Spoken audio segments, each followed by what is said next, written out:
pag-usapan natin yung viral na nag-leak na text message ni Pangulong Marcos Jr. na pinapatigil niya yung impeachment ni VP Sara at ang ginamit na source si Kato Nying. Nako, si Sas Roganto Sasot, meron siyang ibinulgar. Alam niyo, ang daming alam nitong si Sas. Ano ang tunay na dahilan bakit nangyari yon? Yung biglang pinatigil. Sabi, unexpected yon. Okay, pakinggan natin itong usapan na interview ni Marlic at Sas Sasot na binigyan naman ng reaksyon ni PH Update. Sa ating mga palangga. Anong tansya mo dyan? Kasi sige lang ito. Alam naman natin noon, 2022 pa lang, na si Sara ay insurance policy ni BBM. Ayan mabilis lang to, madam, mabilis lang ito. Gusto ko lang ipakita sa mga kasama natin kung ano ngayon ang nangyayari dyan sa EDSA, no? Ito mga kababayan, grabe, napakaraming tao, no? Yan yung mga, ilan sa mga larawan na kuhay ngayon dyan sa EDSA, no? Mabuhay yung mga kasama natin na nandyan ngayong mga panahon at mabuhay. Tuloy. Pero no, akala natin, di ba kaya nga siyang pinipilit na tumakbong vice president? Dahil kung president si Marcos, pwede siyang ma-EDSA kagad. So, kaya nila pilit na si Sara ang tatakbong vice president. Insurance policy si Sara. Pero at that time, we thought na kaya siya insurance policy dahil si Bongbong ay magsasagawa ng malaganapang reforma sa gobyerno. True. Hindi ba? Kaya nagagalit at hindi niya ginagawa.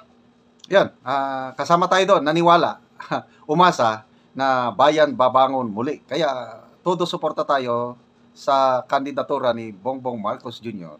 Umasa po tayo like father, like son. Kaya lang, wala. Nasa huli ang pagsisisi. Nabudol po tayo. Yung reforma at papalagimin pa niya yung reforma. Kaso, hindi niya ginawa. Anong ginawa ni Marcos nung nanalo na siya? Ang ginawa niya, nakipagsabwatan siya sa mga magnanakaw. Lahat yan. Di ba? Is this something na conspiracy pa? Di ba lumabas na si Taberna? Kung ano ang sinasabi ni Maharlika noon na laganap ang korupsyon sa gobyernong Marcos since day one, bigla naman yung magsasalita si Taberna, ganun na, yun nga talaga ang nangyayari. Ano sa tingin mo dito kay Taberna? Ba't kaya nagsalita to? Kasi di ba, may pinalabas ang audio nila. Yan ang gusto kong yan ang gusto kong pag-usapan sa totoo lang yan kay Taberna na yan. Kasi tayo din medyo diskumpiyado dito kay Taberna. Sa totoo lang doon pa lang doon sa garapalan. Oo, maganda yung mga sinabi niya. Naniniwala tayo doon nag-garapalan. Pero ano yung sa likod ng kanyang pagsasalita na yun? Tandaan natin, malapit ko kay Lisa Araneta Marcos si Anthony Taberna. Nausapan nila ni Lisa na pinagkaisa nila si Vic at naging kastatuwang siya ni Lisa na talagang Ayun sa tingin, I think kung si Taberna, totoo yung sinasabi ng wala galawan. So he is trying to acknowledge it, pero siguro ipipin down nila ang korupsyon kay Martin Romualdez. Kasi nga, di ba, nagkakagulo na rin sila sa loob. Yes.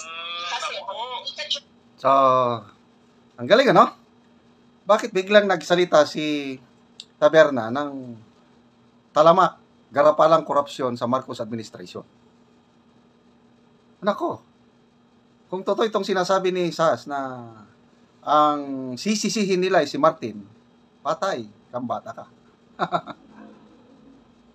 according sa...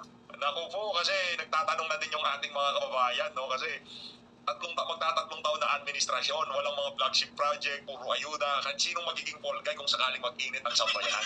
Magaling talaga po si Bangsa. Ang kamana mo. Siyempre, sila ang magagawin Paul Guy dyan. Sila na ako ngayon magsasagbangan. Itong sa Malacanang, dyan sa House of Representatives. Very reliable source. Si Kingpin, wala mo na si Kingpin, kaya sabi niya, baka magawa itong page na to. Kingpin, kilala niya, Kingpin. Ang demand ay half of the Marcos estate para i-impeach, para isolve na itong double problem. Ang ibig sabihin nito, i-impeach si Sara at ipakulong si Dugong sa ICC. Naku. So, half of the Marcos estate, kasi na nagabawi na nila, nag-depress na nila. Okay? Kung gusto ni Kingpin, half ang ibahin sa kanya at siyang gagawa lahat. Yes. Ikaw na naman, Maharlika, over 30 years mo hinintay para ma-defrost ang fruits and vegetable. Kasi nandiyan ka lang, ang half, ano gagawin mo? Ay, syempre. Hindi papayag. Syempre, talagang mag-a-agree ka ng bonggang-bongga. Hindi, ikaw sinabihan ka ng gano'n. Maharlika. So, ako, mag-a-agree ako na kumakuha ko yung, si Kingpin. Ay, sige, mag-release si Bakla. Si Lisa, mag-release. Hindi papayag. Kaya sila nag-away-away. Kaya sila nag-away-away. Ang laki naman pala kung ito si sasasot lang ng reliable source, kalahati sa kayamanan kukunin ni Kingpin. Nabala na kayo kung sino yung Kingpin siyempre hindi papayag yung isa. Kasi kumbaga, naging ganit na ika nga. Yung mga matatakaw, naglabasan na. sa mga, even nga yung mga asset nila dito sa Pilipinas pa lang di ba, isa yan sa, expose ko na pinapipirma ni Lisa Tanas at ni Marcos Jr., mga kamag-anak na ng claim kasi gusto nilang soloyin. So ayun na nga. Syempre, hindi mo lahat. Parang 1 trillion. 1 trillion yung binili. Sige, maingay. Di makago. So, grabing mga revelation, ano? Ba't kami ingay dyan? Z. Sige. Timute muna kita palangga.